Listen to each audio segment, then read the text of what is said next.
the motor industry. Today, it's grown into the world's biggest producer of electric vehicles and a leader in sustainable technology. CEO Elon Musk has been at the heart of Tesla's success, but he's also been a controversial figure, and some of his recent actions are now raising questions about the company's future.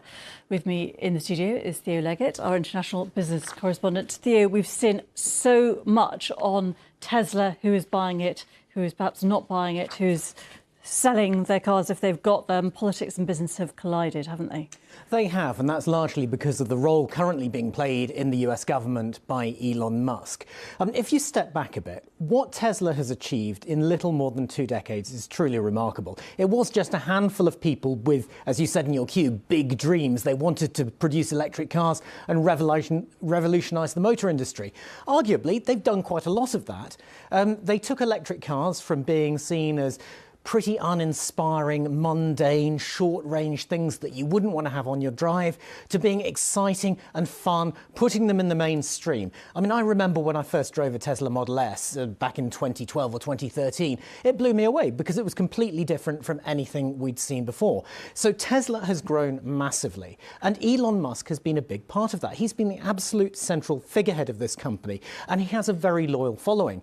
But what we've been seeing since 2022, when he took over Twitter, now known as X, and much more in recent weeks as he's first of all been part of the Trump election campaign and then one of President Trump's closest acolytes in charge of the government's Department of Efficiency, is that he's become a polarising figure. He's been promulgating his views on X. He's been standing up for a government that wants to go out and dismiss lots of federal government employees. Some people like that, some people don't. But it's made him into a polarising figure. And the question is really whether that's been affecting Tesla's business. And what is the business doing now?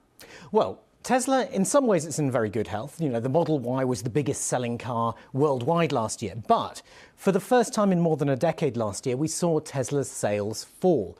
Now, it wasn't a big fall. It was nothing to panic about. But this is a growth-focused company. Its valuation depends on it growing fast. So it was a bit of an alarm bell ringing there. And then at the start of this year, in some markets, particularly in Europe, we saw big falls in sales. Not, I should say, the UK. That's an outlier. Sales here rose 21%. But across Europe, it was down 45% in January, and we've seen other big falls in February. And there is some evidence that Tesla's brand is being hit by what Elon Musk is doing, how he's speaking in public. Things like, for example, appearing in a video at a rally of Alternative für Deutschland during the German election campaign. That's a far-right group.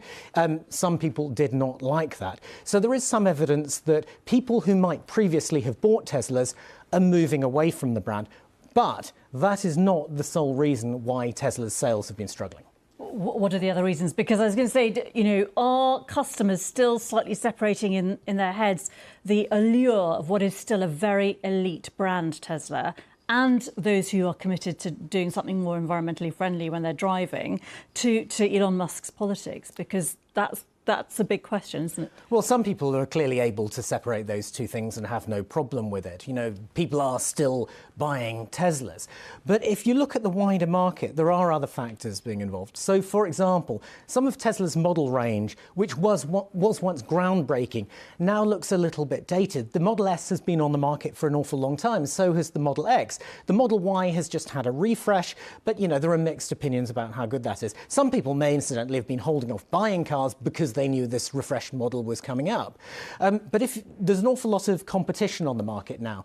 If you look at what established car makers are doing, they've been spending tens of billions of dollars on making their own exciting electric cars. And then in China, you have a whole array of new brands. Think of XPeng, think of NIO, think in particular of BYD, that are moving out into the international market and potentially taking market share from Tesla. So there's a lot going on. The market is changing, and Tesla's no longer seen as the way out in front innovator that it used to be. And then when you look at the leadership of the company, irrespective of his politics, Elon Musk has a lot on his plate right now. He's leading Tesla, yes, but also X, also XAI, the AI company, and also SpaceX. There's an awful lot he's doing, and now he's in DOGE, the Department of Government Efficiency, as well. He said in an interview the other day, in answer to a question, how are you juggling all of this? He said, with great difficulty. So there are are some concerns that maybe he's got too much on in order to focus solely on Tesla, and that Tesla maybe could do with new leadership that was more devoted to the company itself. It's a fascinating story, Theo Leggett. Thanks very much. I know you've written for the website. There's a great long read by Theo. Do have a look there on the extraordinary rise of Tesla and what Elon Musk has accomplished, and the current political impact of his work on his business.